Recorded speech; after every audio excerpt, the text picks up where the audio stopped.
Tu es la source qui déverse la vie. Tu es celui qui donne la joie de vivre. Je veux vivre. Alors, je m'appelle Marilyn. Depuis toute petite, j'ai toujours aimé Seigneur Jésus. J'ai toujours prié. J'avais même pas 3 ans. Je me rappelle que je mettais mes genoux à terre au pied du lit et je demandais à Seigneur Jésus de venir à côté de moi et je voulais à mon réveil qu'il apparaisse. Et bien entendu, j'étais jeune et je pensais qu'il allait apparaître, mais finalement, il n'a jamais apparu. Et j'étais toute triste, mais je priais. Donc voilà, je suis d'une famille catholique.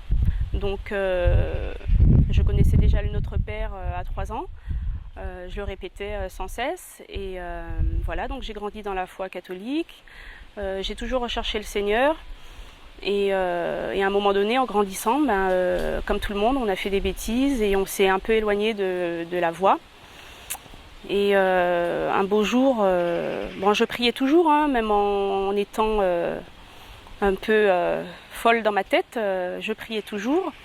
Mais je pense qu'aujourd'hui, je réalise que j'avais pas le sens vraiment de la prière et je connaissais pas le sens vraiment de la foi. Et ce qui a fait que je me suis sentie détachée du Seigneur. Je me suis sentie détachée du Seigneur parce qu'à un moment donné, je le cherchais de tout mon cœur et je ressentais rien. Quelque chose au fond de moi me disait que je me tiens éloignée. Et avec du recul, je comprends pourquoi. Et j'ai cherché de tout mon cœur et j'ai découvert il y a 1 an et demi que j'avais bâti ma foi sur de mauvaises pierres, sur un mauvais dogme. Et quelque chose est venu dans mon cœur et m'a dit, si tu veux connaître la vérité, cherche à savoir déjà comment travaille le mal. C'est en cherchant à savoir comment le malin travaille dans la vie des gens, dans le cœur des gens et dans les fausses doctrines que j'ai découvert la vérité. Et finalement, je me suis posé une question. Comment ça se fait tout ce qu'on nous apprend, c'est pas écrit dans la Bible? Comment ça se fait que si vraiment il fallait s'attacher, s'accrocher à toutes ces choses-là, pourquoi on n'a pas été prévenu dès le début dans les Écritures? Aujourd'hui, on peut nous dire que la Bible est falsifiée, ce qui est faux, parce que chronologiquement parlant, tout ce qui a été prophétisé est arrivé. Et jusqu'à maintenant, on voit encore des choses s'accomplir. Donc quand on étudie bien, quand on recherche bien, on voit bien que dans l'histoire, tout ce que Dieu a dit il y a très longtemps, c'est arrivé. Donc la Bible n'est pas falsifiée. Donc aujourd'hui, pourquoi est-ce que tout ce qu'on me demandait de faire, de prier les saints, de prier Marie, de faire des neuvaines et des chapelets, pourquoi est-ce que ça n'a pas été prévenu? Pourquoi est-ce que les premiers apôtres ne faisaient pas ainsi? Pourquoi est-ce que ça a changé? Depuis quand ça a changé? Pourquoi ça a changé? Donc bien entendu, les réponses, on les a tous maintenant sur le net, à celui qui est vraiment sincère dans sa démarche et qui cherche. Et donc moi, j'ai été sincère dans ma démarche, j'ai cherché et j'ai trouvé. Parce que le Seigneur dit, celui qui cherche, il trouve. Et celui qui cherche de tout son cœur et celui qui a une réelle repentance, il trouve. Donc voilà. Alors aujourd'hui j'ai trouvé que tout ça c'était faux, que j'étais certes avec tout l'amour que j'ai pour lui, les choses ne pouvaient pas s'accorder parce qu'il y avait une mauvaise structure. Donc voilà, aujourd'hui aujourd'hui, il y a quelque temps déjà, j'ai tout jeté, tous les livres que j'avais, les chapelets, et j'ai décidé de me donner que à Jésus. Et je lui ai dit fais ce que tu veux de moi, je te donne ma vie, je te donne mon cœur, je te donne mon esprit, tout, fais ce que tu veux. Et voilà. Et une particularité que j'ai, c'est que j'ai toujours dit au Seigneur, j'ai pas besoin de voir quoi que ce soit pour croire. J'ai pas besoin d'apparition, j'ai pas besoin de sensations, j'ai pas besoin de tout ça pour croire. Donc à partir de ce moment-là, j'avance aveuglément avec toi, il n'y a pas de souci. Et malgré que j'étais dans la doctrine catholique, j'ai eu toujours la protection du Seigneur, parce qu'il m'est arrivé des choses, des galères, et le Seigneur, il a toujours été là pour moi, il m'a toujours délivré.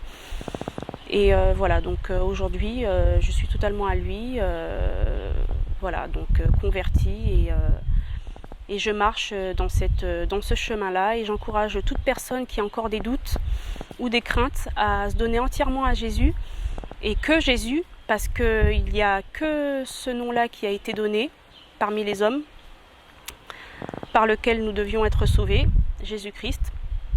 Et donc voilà, je ne sais pas quoi vous dire. La vie, c'est lui, celui qui est mort sur la croix pour nos péchés à tous, c'est Jésus-Christ, c'est lui qui a souffert. Il n'y a que lui, donc à bas les fausses doctrines, à bas les faux prophètes, à bas tous ceux qui veulent perdre les âmes. Et puis voilà, c'est tout ce que j'avais à dire, hein.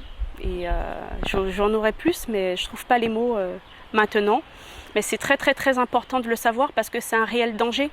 C'est un réel danger parce que si demain on meurt, parce qu'on ne connaît pas la date de notre mort, mais si demain on meurt, il faut se dire, est-ce qu'on est vraiment en paix avec le Seigneur Jésus? Est-ce qu'on ne l'a pas partagé? Est-ce qu'on n'a pas partagé notre cœur? Est-ce qu'on n'a pas donné la moitié à un tel et l'autre moitié à un tel, hein? Parce que le Seigneur, il n'y a que lui, hein. C'est un Dieu jaloux, hein. Donc voilà, celui qui l'aime vraiment, il aimera que lui. D'entrée de jeu, quand j'ai tout jeté, quand j'ai tout abandonné, franchement, c'était une libération. Une libération, parce que le fait que je me sentais obligée tous les jours de réciter des prières, de réciter des chapelets, de réciter ceci, de réciter cela, j'en étais fatiguée. J'en étais fatiguée, des fois je m'endormais dessus. Et moi, quand j'ai tout abandonné dans les mains de Dieu, j'ai dit, Seigneur Jésus, je me sens libérée, parce que je sens plus cette oppression qui faisait que j'étais obligée d'aller réciter ceci ou cela, et que après je m'endormais dessus, et en gros ça changeait rien du tout. Et j'ai senti un poids s'enlever de mon cœur, vraiment. Et je me suis sentie libre, parce que je me sentais, voilà, c'était une charge en moins. C'était vraiment une charge en moins. Et voilà, je me sentais plus tranquille. Et je savais aussi où j'allais. C'est comme s'il y avait une lumière qui venait dans notre vie. Enfin, dans ma vie, pardon. C'est une lumière qui est venue dans ma vie, et j'ai vu qu'il n'y avait qu'un seul chemin, en fait. Et en plus, c'est ce que la Bible dit, il n'y a qu'un seul chemin. Donc j'ai trouvé ce chemin. C'était Jésus-Christ. Donc voilà, après, peu importe par la suite les péripéties, les épreuves, le Seigneur, il ne nous a pas promis une vie paisible et une vie avec tout ce qu'on a besoin. Il peut nous donner tout ce qu'on a besoin, mais à la base, il nous a promis la persécution, il nous a dit qu'on serait persécuté, il nous a dit qu'on aura des épreuves, il nous a dit qu'on sera... Voilà, il ne faut pas oublier que le malin, il est encore là, il n'est pas encore lié, donc il attaque comme il peut les enfants de Dieu. Donc faut pas se décourager quand on voit une épreuve, ou quand on voit qu'il y a quelque chose qui va pas. Non, justement, c'est dans la faiblesse que le Seigneur il nous renforce. C'est vraiment dans la faiblesse, parce que voilà, c'est dans la faiblesse qu'il montre sa gloire et sa toute puissance. Donc voilà, c'est génial. Donc oui, j'ai ressenti un poids, un vide intérieur, et je me suis remplie des bonnes choses. Donc voilà, les bonnes choses, c'est tout ce qui est écrit dans la Bible. Et puis voilà, donc et je continue mon petit bonhomme de chemin. C'est pas fini. Grâce à Dieu, grâce à Jésus, gloire à Dieu. Je voudrais prier en particulier pour toutes les personnes qui n'ont pas Jésus dans leur cœur. Toutes les personnes qui sont athées, qui ne croient en rien, et toutes les personnes justement qui sont dans de mauvaises directions.